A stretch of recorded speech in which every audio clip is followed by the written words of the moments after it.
創世記第12章。かつて、古の時代にアブラムという男がいました。彼はハランで静かな生活を送っていました。しかし、ある日、神が彼に語りかけました。アブラムよ、立ち上がり、あなたの国、あなたの民、そしてあなたの父の家を離れなさい。私が示す地へと向かいなさい。私はあなたが大きな国を作るために、あなたに祝福を与える。私はあなたの名を偉大にし、あなたは祝福の源となるだろう。あなたを祝福する者を私は祝福し、あなたを呪う者を私は呪うだろう。そして、地上のすべての民はあなたを通じて祝福されるだろう。この言葉に心を強くされたアブラムは、自らの決断を固めました。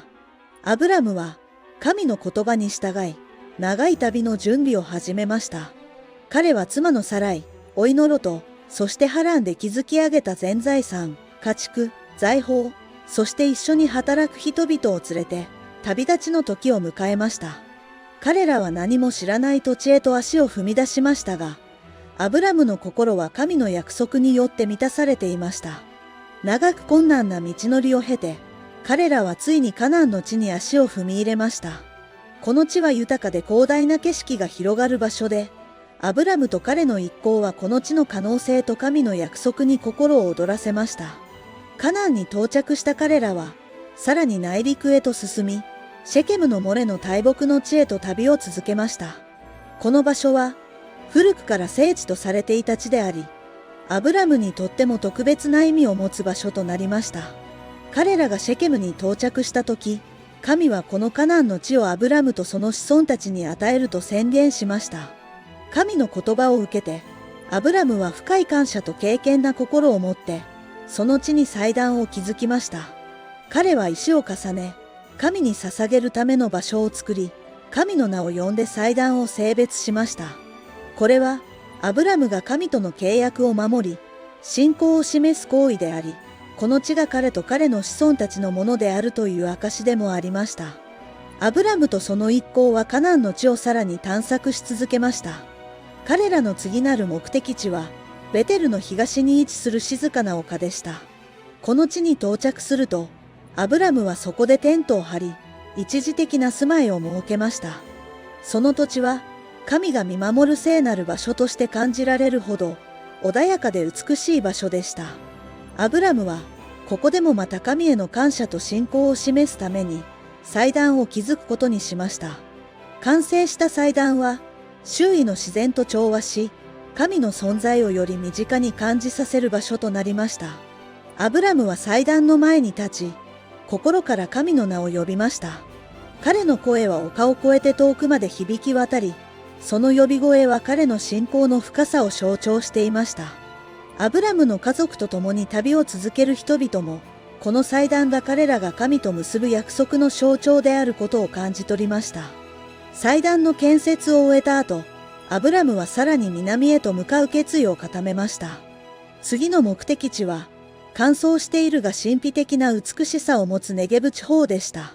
この地方への移動は容易な旅ではありませんでしたが、アブラムは神の導きがある限り、どんな困難も乗り越えることができると信じていました。カナンの地を旅していたアブラムとその一行は、突然訪れた厳しい飢饉に直面しました。食料と水が不足し始め、生存が難しくなったため、アブラムは一時的にエジプトへの移動を決断しました。エジプトはナイル川の恵みにより、飢饉の影響が少ない豊かな土地でした。エジプトに近づくにつれて、アブラムは妻サライの美しさが引き起こす可能性のある危険を懸念し始めました。エジプト人がサライの美貌に気づき、彼女を欲すると、アブラムを殺めて彼女を奪うかもしれないと考えました。そこで、アブラムはサライに対して自分の妻であることを隠し、妹だと偽るように頼みました。これはアブラムが自分の命を守るための策略でしたが、同時に深刻な信頼の危機をもたらす行動でもありました。エジプトに到着すると、サライの美しさはすぐにファラオの側近たちの目に留まり、彼女の噂はファラオの宮殿にまで届きました。ファラオはサライを宮殿に迎え入れ、アブラムには豊かな贈り物を与えました。アブラムは羊、牛、ロバ、奴隷といった財産を手に入れましたが、この富が彼の内心の苦悩を癒すことはありませんでした。しかし、この状況は長くは続きませんでした。神はサライを守るため、ファラオと彼の家族に重い病をもたらしました。この神の介入により、ファラオはサライが実はアブラムの妻であることを知り、その事実に怒りと衝撃を感じました。ファラオはアブラムを厳しく叱責しました。なぜ真実を隠したのか、なぜ彼女が妹であると偽ったのか、お前の偽りが私の家に災いをもたらした。ファラオはアブラムとサライに対して、直ちにエジプトを離れるよう命じ、彼らに与えた贈り物を持って去ることを許しました。この試練を通じて、アブラムは偽りがもたらす結果と、神の教えに背くことの重大さを痛感しました。彼はサライと共にエジプトを後にし、カナンへの旅を再開しました。この出来事はアブラムにとって深い教訓となり、彼の信仰と道徳性が試される大きな瞬間でした。ファラオの厳しい叱責は、アブラムに対する警鐘として響き渡り、彼の今後の行動に大きな影響を与えることとなったのです。創世記第13章。アブラムとその一族は、エジプトの地を後にしました。彼の隣には、甥であるロトが同行していました。二人はエジプトでの滞在中に多くを学び、また多くを得ていました。アブラムは家畜、金に恵まれ、豊かさの中で彼の信仰はさらに深まっていたのです。ネゲブの地に足を踏み入れると、彼らはまず、かつてアブラムが初めて祭壇を築いた場所、ベテルとアイの間の地に立ち寄りました。ここで再び、アブラムは神に祈りを捧げました。アブラムとロト、そして一行は、この聖なる場所で一夜を明かし、明日への準備を整えました。アブラムとロトがネゲブの地を進むにつれて、彼らの周囲には無数の家畜が跳ねる光景が広がっていました。長い旅の間、彼らの群れは驚くほど増え続けていたのです。アブラムの家畜たちは、彼の富と繁栄の証として、エジプトの地から持ち帰った銀や金とともに、彼の豊かさを象徴していました。しかし、この物質的な豊かさが将来、彼とロトの間に試練をもたらす種となることに、この時点ではまだ誰も気づいていませんでした。アブラムとロトの旅は続きましたが、彼らの富は次第にその重さを増していきました。彼らの家畜は数を増し、その群れがネゲブの大地を覆い尽くすまでになりました。豊かな装置は家畜たちにとって楽園でしたが、二人の所有物が増えるにつれて、共有する土地への圧力も高まっていました。アブラムとロトのテントが立ち並ぶ間隔は狭まり、家畜の群れも混じり合うようになってきました。水源は家畜たちの渇きを満たすには十分ではなく、飼料の供給も不安定になりつつありました。彼らの牧羊者たちも、限られた資源をめぐって小競り合いを始めました。穏やかだった彼らの関係にも、初めて亀裂が生じ始めていたのです。アブラムとロトの持ち物があまりにも豊富だったため、共有する土地と資源の限界が次第に明らかになってきました。牧羊者たちの間では、水や装置をめぐる争いが頻発するようになり、それはやがてアブラムとロトの間にも影響を及ぼし始めました。ある日、アブラムの牧羊者たちが、ロトの家畜が自分たちの確保していた水源に侵入していると報告しました。一方、ロトの側の牧羊者も、アブラムの群れが彼らの草地を荒らしていると不平を言い始めました。これまで兄弟のように肩を並べてきた二人の関係に、疑念と不満が生まれ始めたのです。ロトの牧羊者の一人がアブラムの牧羊者と言い争いを始めたことで、小さな火種はやがて大きな問題へと発展しました。争いは牧羊者たちだけにとどまらず、二人の一族の間でも意見の不一致が表面化しました。カナン人とペリジ人もこの地に住んでいたため、彼らにとっても異民族間の争いは明らかで、それがさらなる緊張を生んでいました。アブラムはこの状況を深く憂慮し、神に祈りを捧げました。彼は平和を愛する人物であり、家族や一族間の争いを避けたいと強く願っていました。アブラムはロトと話し合うことを決意し、二人でこの問題を平和的に解決する方法を模索することにしました。アブラムはロトを呼び、二人きりで話す機会を持ちました。アブラムは穏やかながらも真剣な口調でロトに提案をしました。ロトよ、私たちは親族だ。お互いに、そして牧羊者たちにも争いを続けてほしくない。広いこの大地を見渡せば、どちらの方向にも行くことができる。もし君が左を選ぶなら、私は右へ行く。もし君が右を選ぶなら、私は左へ行こう。それぞれに十分な場所を選び、平和に暮らそうではないか。ロトはアブラムの提案に少し驚きましたが、その言葉に込められた深い思慮と愛情を感じ取ることができました。アブラムの言葉は、ただの土地問題を解決するだけでなく、一族の絆を守るという深い意味を持っていました。アブラムとロトが立っていたのは、広大な土地の中心でした。彼らは周囲を一望し、その豊かな土地がもたらす可能性を改めて認識しました。アブラムの提案により、ロトは自由に選択する機会を与えられ、二人の関係に新たな章が刻まれようとしていました。ロトがアブラムの提案に同意した後、二人はそれぞれの道を選ぶために広大な土地を眺めました。アブラムの言葉が心に深く響いたロトは、自分に与えられた選択の自由をじっくりと考えました。彼の目はヨルダンの平原に向けられ、その地の豊かさと水の豊富さに心を惹かれました。それはエジプトを彷彿とさせる肥沃な土地であり、彼の心に新しい夢と希望を植え付けました。ロトはその地の魅力に惹かれ、未来への大きな期待を抱きながら、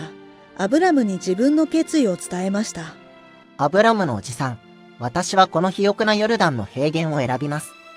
ここは水に恵まれ、土地も超えており、私たちの群れにとって理想的な場所です。ここならば、私も一族も繁栄できるでしょう。ロトの声には新しい出発への決意が満ちていました。アブラムはロトの選択を温かく受け入れ、彼に祝福の言葉を述べました。ロトよ、神が君と共におられるように、君の選んだ土地が、君と君の子孫にとっての豊かな家となることを願います。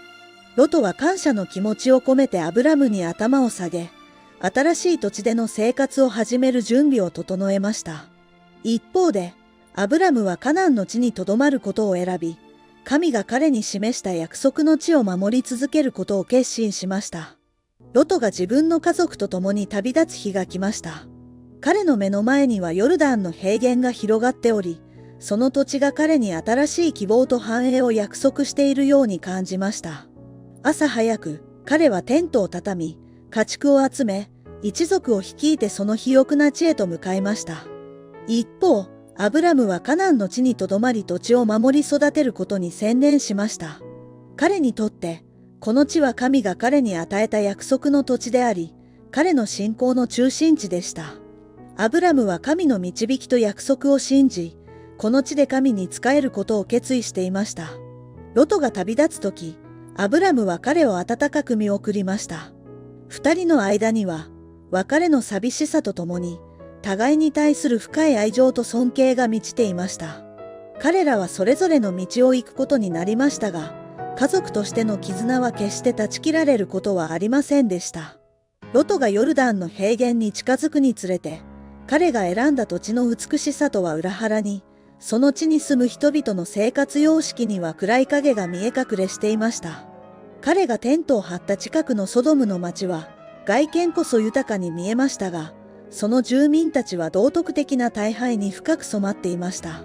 ソドムの人々は自己中心的で、他人への思いやりに欠けており、その生活は贅沢と放縦に満ちていました。彼らの行いはしばしば神の掟に背き、神の教えを軽視していることで知られていました。その罪は天に届くほど深刻であり、その悪行は彼らの評判を周辺地域にまで広めていました。ロトはこの新しい環境に心を痛めつつも、自分と家族のために何とかこの地で生活を営むことを決意しました。しかし、彼は日々の生活の中で、ソドムの住民たちとの明確な違いを感じ取っていました。彼の信仰心と道徳観は、周囲の腐敗した風潮とは明らかに異なっており、しばしば孤立感を抱くことがありました。ロトがソドムの地に定住し始めた頃、アブラムはカナンの地で生活の基盤を築いていました。彼の心は、この地に対する愛と神への信仰で満たされていました。ある日、アブラムがマムレの大樹の下で瞑想していると、神の声が静かに彼に語りかけました。アブラムよ、目を上げて、北、南、東、西を見渡しなさい。お前が見るこの土地を、お前とお前の子孫に永遠に与える。お前の子孫を地の塵のように多くする。誰もそれを数えることはできないだろう。立ち上がり、この土地を隅々まで歩き巡りなさい。私はそれをお前に与える。アブラムは深い敬虔な心を持ってこの言葉を受け入れました。彼は立ち上がり、神が約束した土地を歩き始めました。彼の足取りは軽やかで、心は希望で満ち溢れていました。アブラムはカナンの土地をくまなく巡り、その美しさと豊かさに感謝の祈りを捧げつつ、自分と子孫の未来をこの地に思い描きました。この土地に対する神の約束は、アブラムにとって単なる物理的な贈り物以上の意味を持つものでした。それは彼の信仰をさらに強固なものとし、彼の家族が代々続く基盤を築くことを意味していました。アブラムはその日以来、自分の一族がこの土地で栄え、多くの民をなし、神の恵みを受け続けると心から信じるようになりました。アブラムは神が約束されたカナンの地を歩き巡った後、ヘブロンのマムレの大樹のそばに定住することを決意しました。この地は壮大な自然に囲まれ、聖なる雰囲気が漂う場所であり、アブラムにとって新たな生活の始まりを象徴していました。彼はまず、マムレの大樹の陰に広々としたテントを張りました。この大樹は、周囲の風景に力強さと安定感を与えており、アブラムはその木の下で多くの時間を過ごし、神との対話を深めていました。彼の心は、神の約束への信頼と感謝に満ちていました。アブラムはまた、この新しい地で、神への感謝の印として祭壇を築くことを決意しました。彼は石を集め、手を動かしながら、神に捧げる祭壇を丁寧に作り上げました。祭壇はシンプルながらも堂々とした作りで、彼の信仰の深さを象徴していました。祭壇が完成すると、アブラムは家族や同行者たちと共に、神への感謝の祈りを捧げました。主よ、この土地を与えてくださり、私と私の家族に未来を約束してくださったことに、心から感謝します。私たちがこの地で繁栄し、あなたの愛と恵みを常に感じられますように。この祭壇は、アブラムが神との約束を心に刻み、その信仰を次の世代に伝えるための象徴となりました。彼と彼の家族は、マムレの大木の下で新たな生活を送りながら、神の恵みを日々実感していました。この章の主な教訓は、信頼と平和を保つための寛容さと譲歩の重要性です。アブラムはロトとの争いを避けるために、自分の利益を後回しにし、ロトに選択を任せました。この決断は、神の導きに従い、平和と繁栄を守るための重要な一歩でした。信仰を持ち、神の約束を信じることが、最終的に大きな祝福をもたらすことを教えています。